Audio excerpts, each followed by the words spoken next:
There are few things more painful than the sting of being hurt by a man you trusted, valued, and opened your heart to. The disappointment is a physical ache. Your mind races. Your first instinct, your human instinct, is to react, to demand an explanation, to cry, to get angry, to send a long paragraph explaining exactly how he wounded you, hoping he'll finally understand. He expects that. He is prepared for your tears or your rage. In fact, on a subconscious level, your emotional reaction can actually validate his impact, giving him a sense of power. But what if you did something else? What if your response was so unexpected, so dignified, and so far outside the script he was anticipating that it left him utterly confused? This isn't about playing mind games or seeking revenge. Revenge is a low-frequency emotion. This is about a radical act of self-preservation. It is the ultimate power move because it short-circuits his entire reality and forces him to confront the one thing he wasn't prepared for, your unshakable value. Today, we are mastering the 5 steps of the dignity response, and you must understand step number 4. It's the communication technique that will either give him all the power back or strip him of it completely. Before we start, know this. Your goal is not to win. Your goal is to protect your peace. The confusion is simply a byproduct of you choosing yourself. Step 1. Embrace the golden silence. Immediately after he hurts you, with a careless comment, a broken promise, an act of betrayal, your first action is disciplined inaction. Do not text, do not call, do not post a passive-aggressive story on Instagram. You enter into a period of golden silence. This is not the punitive, childish, silent treatment. This is a sacred pause for you to gather your energy, process your emotions, and prevent a knee-jerk reaction you'll later regret. Why it works. The psychology. This is a powerful pattern interrupt. He is braced for impact, for the drama, the tears, the fight. When he gets nothing, a vacuum is created.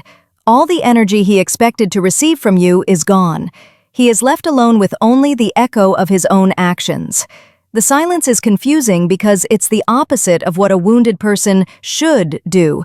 It signals immense self-control. How to do it. Physically put your phone in another room for at least a few hours. Mute his notifications. Write down everything you want to say in a journal. Let the emotional storm pass within the safety of your own space, not in his inbox. Step 2. Become the objective observer. While in your golden silence, your next step is a mental one.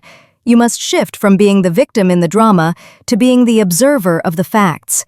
You emotionally detach just enough to see the situation with clarity. You are not suppressing your pain. You are rising above it to analyze the data. Why it works. The psychology. Pain creates emotional blindness. By becoming an observer, you take your power back from the person who hurt you and place it back in your own intellect. It stops you from creating stories. He did this because I'm not good enough, and allows you to see the truth. He did this because it reveals a flaw in his character. This is profoundly confusing to a man who expects you to internalize the blame. How to do it. Ask yourself analytical questions. What does this action say about his values? Is this a pattern of behavior? Does this align with the standard of treatment I require? You are building a case, and the evidence is his behavior. Step 3. The radical reinvestment of energy. All of that emotional energy, the anger, the sadness, the obsession, is a powerful currency. Right now, you're mentally spending it all on him. The third step is to take 100% of that currency and radically reinvest it in yourself. Go to that workout class and channel your anger into strength. Call your funniest friend and laugh.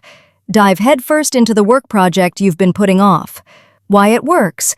The psychology. This is the active demonstration of your self-worth. It proves, primarily to yourself, that your life is vibrant and full, with or without his positive validation. He expects you to be at home, sad and waiting. The energetic signal you send out when you're thriving is one of indifference to his actions. Nothing is more confusing to someone who hurt you than seeing you happy and progressing. How to do it. Don't just distract yourself. Actively do something that builds your value. Learn a skill, achieve a goal, connect with people who celebrate you. Your glow-up becomes your response. This is where the work gets deep. If this is resonating with your soul right now, do me a favor and tap that like button. It's a signal that we need more conversations about dignity and power. Now for the most critical step. What to do when he inevitably reaches out. Step 4. The gray rock method of communication. After a period of your silence, he will likely reach out. He is looking for emotional data. He wants to know if you're mad, sad, or still care. This is where most women crumble. Your response must be to become a gray rock. A gray rock is uninteresting. It doesn't react. It doesn't offer emotion. Your replies are calm, brief, and factual.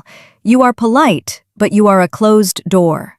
Why it works, the psychology. Narcissists, manipulators, and men who feed on drama require an emotional reaction to feel in control. It's their fuel. By gray rocking, you are starving him of that fuel. He can't fight with you. He can't comfort you. He can't manipulate you. He is met with a calm, neutral wall. This is intensely confusing and frustrating for him because his usual tools don't work on you anymore. How to do it. If he texts, "Are you mad at me?" Your gray rock reply, "I'm processing what happened." Factual, no emotion. If he texts, "I'm sorry, I miss you." Your gray rock reply, "I appreciate you saying that," just but offers nothing more. If he tries to start a fight, your gray rock reply, "I'm not going to have this conversation over text." Your goal is to be boring and give him nothing to latch onto. Step 5. The dignified consequence. The final step is where you demonstrate the lasting impact of your new standard. Based on your observation in Step 2, you deliver a dignified consequence. This consequence is not a punishment. It is a boundary. It is either a quiet, graceful exit from the relationship or a new set of terms for continuing it. Why it works. The psychology. This shows him that actions have real, tangible consequences. It's the ultimate confusion because it's not an emotional outburst. It's a logical, value-driven decision. He learns that hurting you doesn't lead to a temporary fight. It leads to a permanent loss of access to you, or a fundamental change in the dynamic where you now hold the power. How to do it. The exit. After reflecting on what happened, I've realized that our values are not aligned. This isn't the right relationship for me. I wish you the best. Calm, clear, final. The new standard. For me to feel safe and respected in this relationship, the behavior you displayed cannot happen again. This is a non-negotiable boundary for me. Firm, non-emotional, puts the onus on him to change. The golden silence. Becoming the observer. The radical reinvestment. The gray rock method. And the dignified consequence. The man who hurts you expects a storm. When you give him calm, he is confused. He expects you to crumble. When you give him strength, he is confused. He expects you to need him. When you show him you only need yourself, he is confused. You are not doing this for him. You are doing this for the woman you are becoming. The one who knows her peace is the ultimate prize, and anyone who threatens it has no place in her world. I know this topic is deep, so I need to hear from you. Which of these 5 steps did you need to hear the most today? Declare it in the comments below. Let's create a community of women who respond to pain not with desperation, but with dignity. And if this video served you, please hit that subscribe button and turn on notifications. Thank you for your strength. Your peace is worth fighting for.